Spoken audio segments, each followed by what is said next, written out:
Cutler rallied the Bears past the Raiders 22-20 Sunday. Cutler was 28 of 43 for 281 yards and 2 TDs. When asked after the game if Cutler is too often criticized, Martellus Bennett said, this guy's great.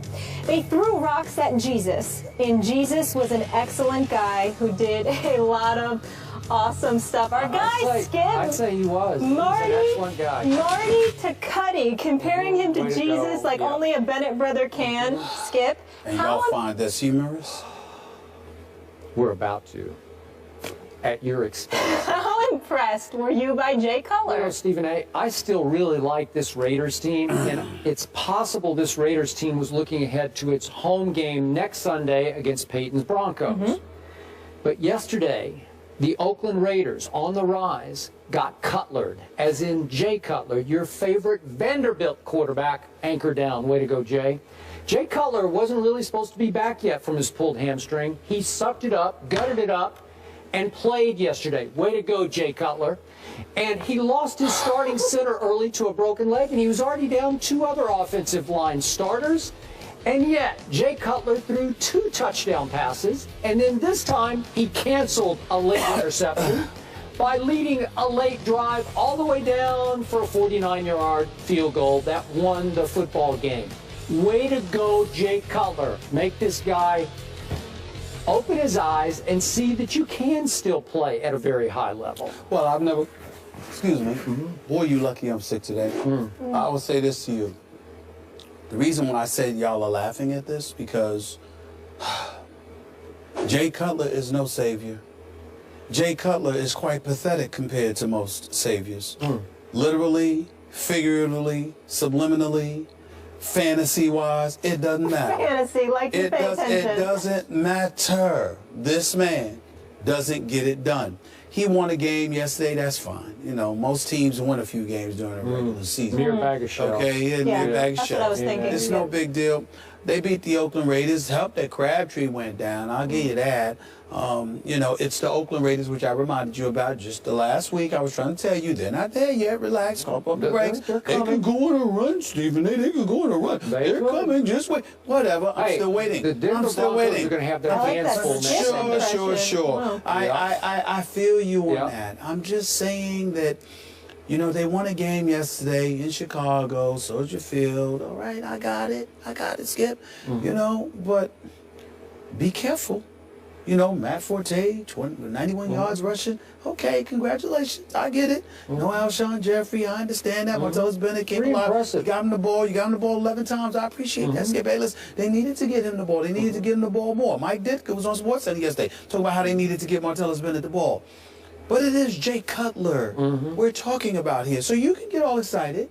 You can do that. But I just want you to keep in mind, from Dallas to Jay Cutler, you know, I mean, Tom Brady's reliable, so I give you there. He's reliable? I give you there. That's all you're giving? No. Reliable? What I'm saying He's okay. is your heart's not going to get completely cracked in half because at least one of the 3 is going to come through for you. But I have an obligation because, you see, I don't want to do this show without you. You understand what I'm saying? It ain't no first take without Skip Bayless, man. And I want you here. So you have to understand, I don't want you to put yourself in a position where your heart gets cracked in half, you can't recover, you're in no position to be up here on this set with us because you're so disappointed because you place your faith in the wrong people. It's one game. Pump the brakes, calm down, relax, chill, because Jay Cutler will not let you down. He will screw up again on several occasions before this season's over. Don't even worry about it. Jay Cutler does not have my heart. John Fox don't even believe in him. That's why he's sitting up there and cleaning the house. Don't be surprised if Matt Forte is next. Trust me. Cowboys, they don't get rid of Brady, everybody. Spurs. Please. They have your heart. Those 3, right? please. And the show. Yeah, and they really haven't let me down. And Ernestine, all those. Yeah. That's who has your heart. Breaking news here into First Take. Head coach of the Miami Dolphins, Joe Philbin, has been fired. More First Take after the break. Thank you for that, Stephen A. League sources are telling our Adam Schefter the Dolphins are preparing to fire head coach Joe Philbin. Sources said the organization could make the move as soon as today, but Dolphins owner Stephen Ross could always change his mind. Stephen A., you said this was going to happen. You thought it was the right move. You still on board with that? What's your reaction? Absolutely. I think it would be an absolute. I think I'm not calling anybody names. But I think in this particular instance, Mr. Ross, the owner for the Miami Dolphins, let me be very, very clear, would be an absolute fool not to fire Joe Philbin. He has to go. And I say that with no joy, or I don't know Joe Philbin. I'm just going by what I see. And one of the things that I lean on, Skip Bayless, and I'll use this as an example, the Steelers a couple of years back started out 0-4. And I never forget one of my proudest moments watching Mike Tomlin was when he was standing on the sideline, and literally when the game was decided, he was watching guys come to the sidelines, come off the field, and one by one he made it a point to stand in front of them and look into each one of their eyes. And when they asked him about it later, he said, I want to make sure I know who's going to quit and who's not. Mike Tomlin, you hear how Ryan Clark speaks about him and other members of the Pittsburgh Steelers. To some degree, we hear that about Bill Belichick. We hear that. We heard that about Bill Parcells. We hear that about a plethora of other coaches. We also hear the flip side, the Philbins of the world, who had no business being the head coach. By the way, he wasn't even a coordinator, if I remember correctly. He was a position coach, and it's rare you see a position coach gets elevated to the head coaching duties.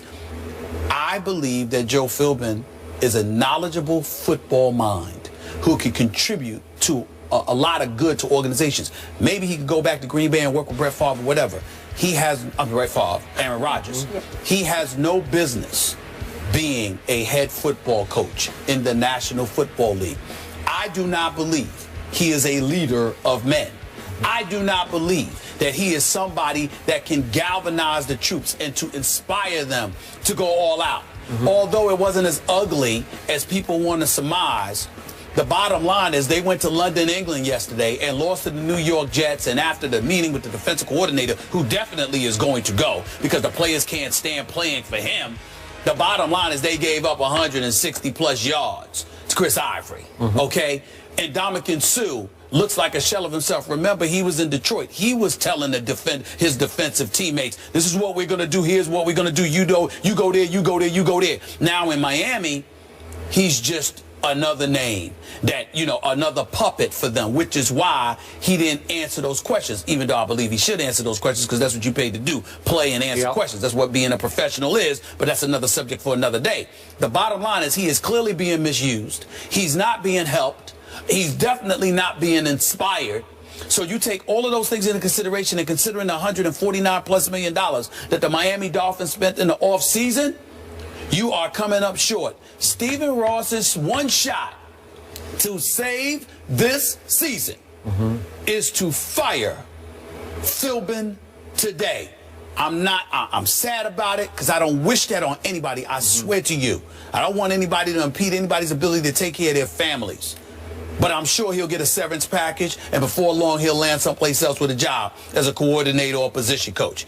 He just don't need to be a head coach, especially in Miami. It is time for Philbin to go, and I expect, not hope, I expect Ross to announce that decision within the next couple of hours. You think that would save the season for this team? I think it's the only shot to save the season. I'm not saying it'll work. I'm saying it's their only shot. Okay.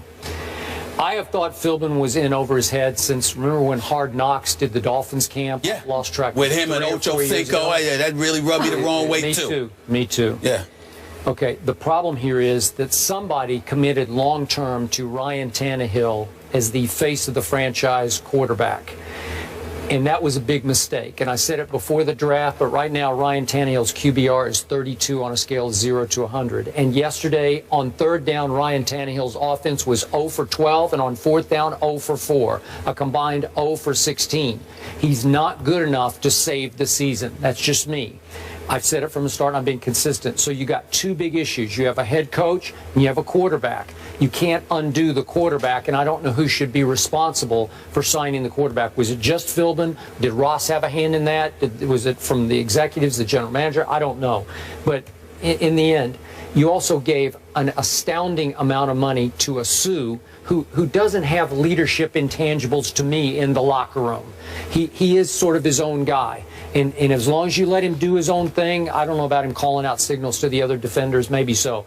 But Not signals. I'm just saying that he was telling guys where they should be on the field. That's what the other football analysts say. Okay, but to me, he's not a leader in the locker room that you need when you pay that guy that much money. Okay. I don't think he was a leader in Detroit, and so he's not rubbing off on the rest of the team. So you have a great defensive lineman, though some people wonder about his effort from play to play. I don't know about that, but you have a quarterback who's not big time. So you're going to have problems. You could put another coach in there, and I'm not sure you could turn it around quickly. But Skip, the thing about it is that all the aficionados say that he was worth the money because of what he means to that defense, clogging the line of scrimmage, neutralizing your running game. I think the indictment against Joe Philbin is that they're running all over the Miami Dolphins. They can't stop the run to save their life. Ryan Tannehill being overpaid, I personally don't think he's overpaid. I think that when you look at the $45 million, considering the money that's being doled out, the fact that Jay Cutler is guaranteed $9 more million